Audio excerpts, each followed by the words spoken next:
सत्य सामने आती, लोग कहते माँ हाँ आपने कहा था, वही बात हुई।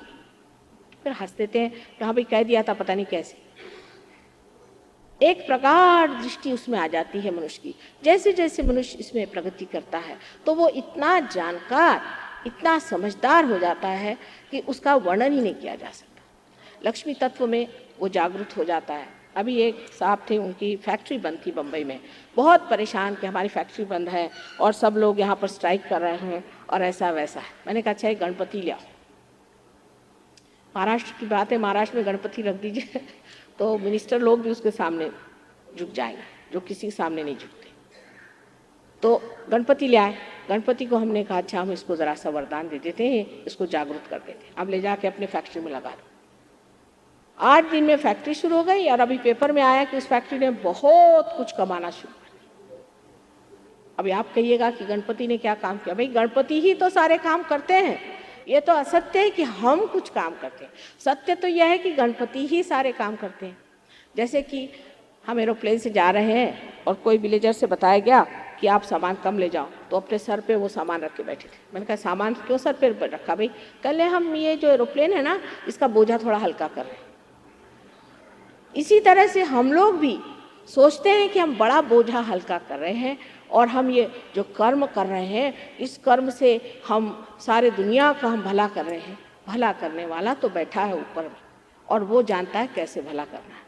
इसीलिए विवेक चूड़ामणि जैसी बड़ी विद्वत्तापूर्ण किताब लिखने के बाद श्री शंकराचार्य ने लिखा, उसका नाम है सौंदर्य लहरी, कि अब माँ के शरण जाओ और सौंदर्य लहरी को प्राप्त हो जाओ। कि उनका ये सब झगड़े और इसमें ये वाद विवाद करने से कोई फायदा नहीं है और आपको चाहिए कि आप सिर्फ परमात्मा के शरण जा कर के और इस चैतन्य लहरी को पाइए।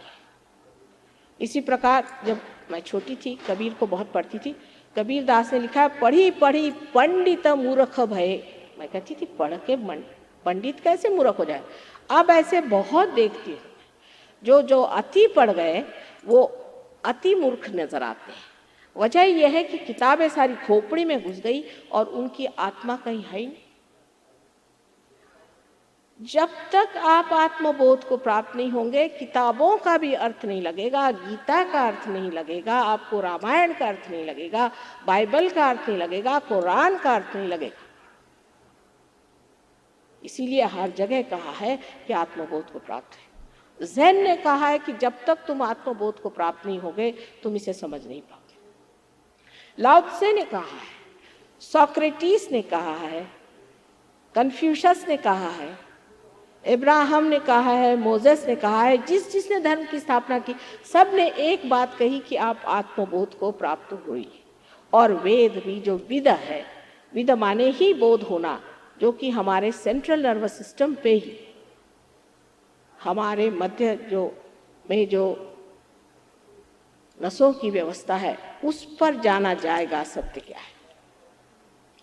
अभी तक हमारी उत्क्रांति में हमने जिसे सत्य जाना, सो सत्य इसलिए अधूरा है क्योंकि उसकी गहनता हमने पाई नहीं।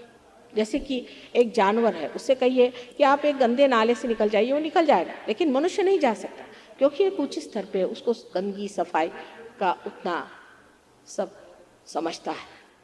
लेकिन तो भी पाप की गंदगी वो नहीं समझता, बुराई की गंदगी वो नहीं समझता। किसी से कहा जाए भाई तुम ये काम मत करो तो नाराज हो जाते हैं, लेकिन पार होने के बाद अपने आप ही सब कुछ छूट जाता है।